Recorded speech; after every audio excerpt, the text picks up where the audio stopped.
Welcome to the Razors Inc. podcast with your host, Jonathan Farini.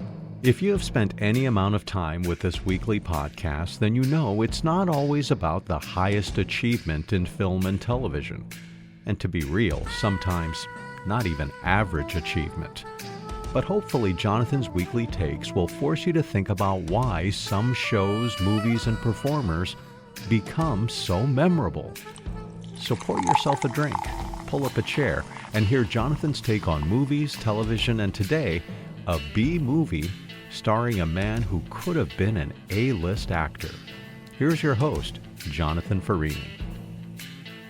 An actor named Jacques Bergerac has been showing up on my radar screen lately, and I wanted to introduce him to you or revisit his career with those of you who may know him. It helps to be tall, dark, handsome, and French because he meets Ginger Rogers in 1953, who gets him a screen test at MGM. They marry and star together in Twist of Fate, 1954. They divorce in 57. He then meets and marries Dorothy Malone in 1959. They divorce in 64. Definitely leading man material. Notable films and television. His filmography is about 20 strong from 1954 to 1967. Notables include Lay Girls, a George Cukor film, 1957, Gigi, Vincente Minnelli film, 1958, Thunder in the Sun, Russell Roos in 1959. In 1957, he received the Golden Globe Award for Foreign Newcomer. Some of the television that he did, Batman's 77 Sunset Strip. I see him a lot in the 50s Alfred Hitchcock Presents, Lucy Show, Get Smart, The Dick Van Dyke Show, Perry Mason, and his last appearance was on the Doris Day Show in 1969. But he is best known for playing the character of Desmond, the hypnotist in the 1960 The Hypnotic Eye. I want to give each of you the opportunity to experience the sensation of hypnosis, to cross the dark, mysterious threshold of your own unconscious mind. And now, if you dare, look into the hypnotic eye. The more I listened to Jacques Bergerac's accent, the more I thought about that yoga instructor in Couples Retreat.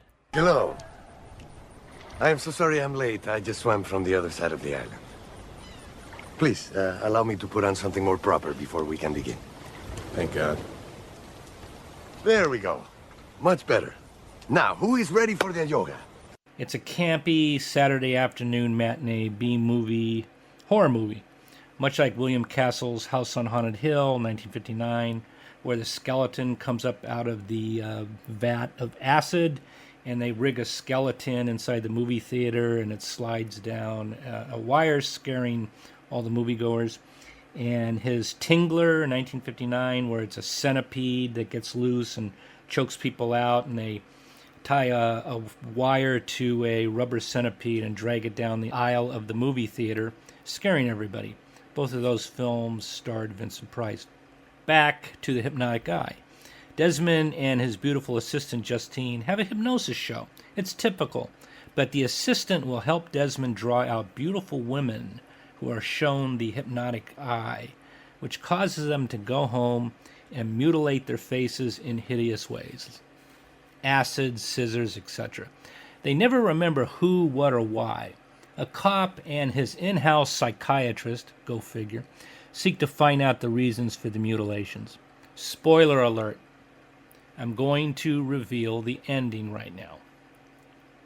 So, the climax is Justine is in the rafters backstage. She's out of her mind and she's going to jump to her death. And she rips off a mask, revealing her hideously disfigured face, and jumps to her death. Justine!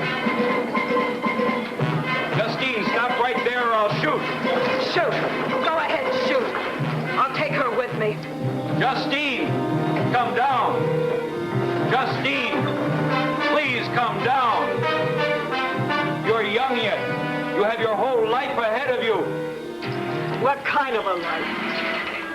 What kind of a life was my face? Your face? Why, you have a beautiful face. If you like my beautiful face so much, you may have it!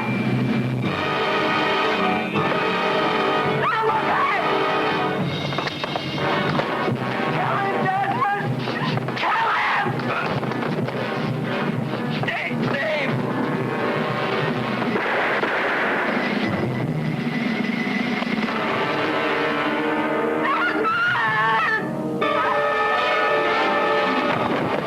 There was absolutely no evidence of her wearing a mask at any time in the movie. She was beautiful. In fact, every time I look at this movie, I look for any sign of a mask. Nothing. Listen, if somebody is selling beauty or handsome masks like those, they need to advertise. Somebody referred to a 1968 article where it was explained in the story that Desmond and Justine were married. He hypnotized her for fun, which led to her washing her face with acid. And she wants revenge against beautiful women. How and why she held on to Desmond isn't explained. Maybe it's guilt on Desmond's part.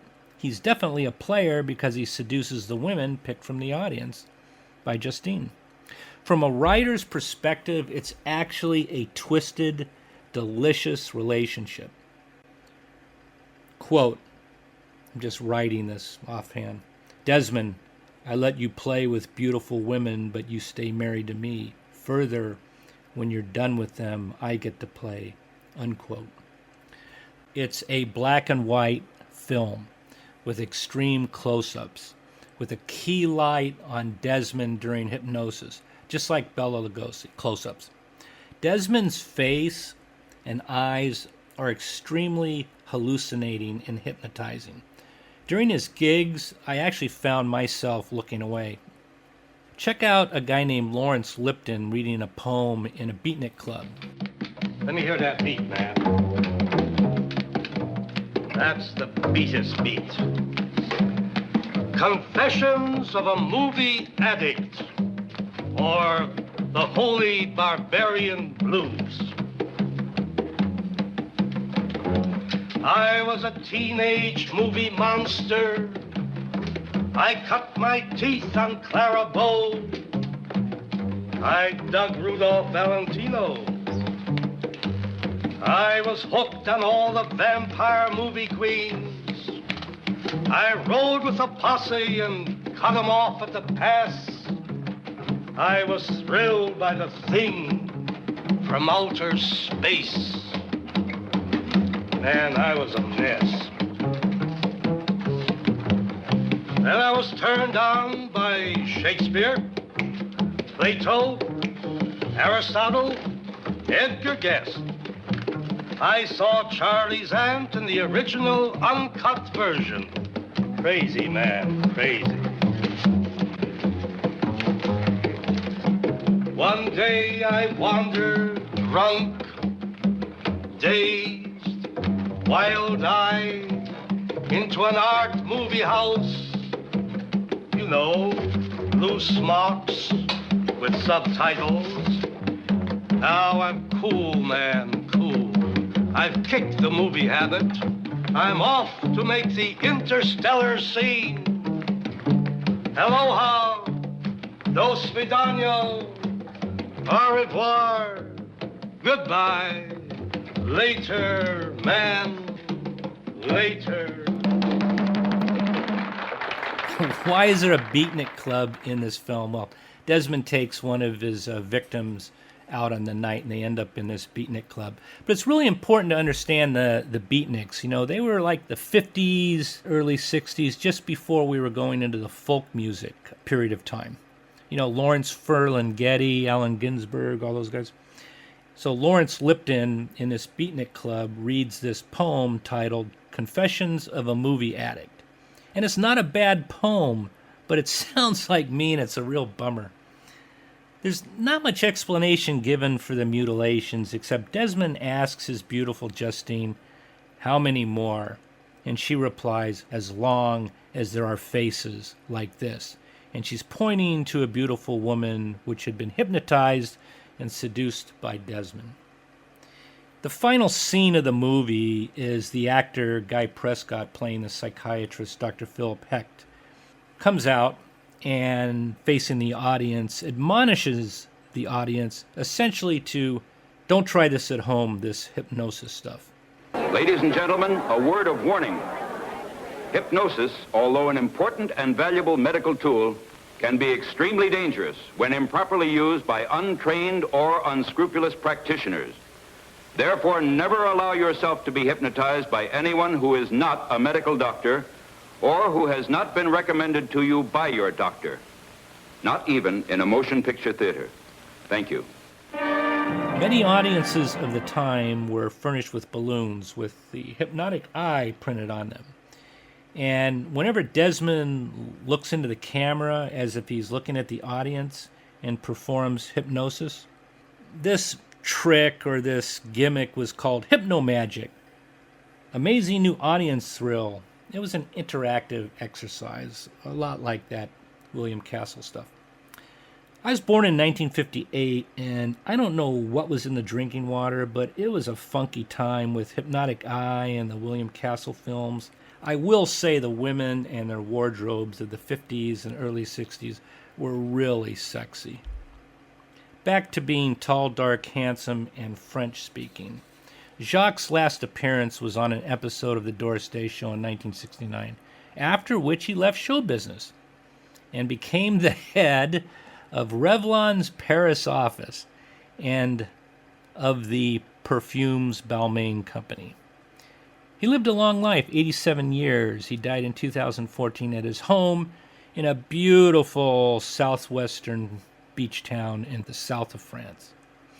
So until I see you next time, don't inhale nitrous oxide from Hypnotic Eye balloons, so you may leave behind a soft footprint. And class is dismissed. You've been listening to the Razors Inc. podcast with Jonathan Farini. One thing that you should try at home, check out Jonathan's collection of fiction at the Jonathan B. Farini Story Collection at jonathanfarini.com. There you'll find everything from drama to romance, something for every reader, including his latest short story, My Coffee Date with Death, recently published by Mystery Tribune. That's jonathanfarini.com, Farini with 2 R's, 1 N. Or drop an email to razorsincpodcast@gmail.com.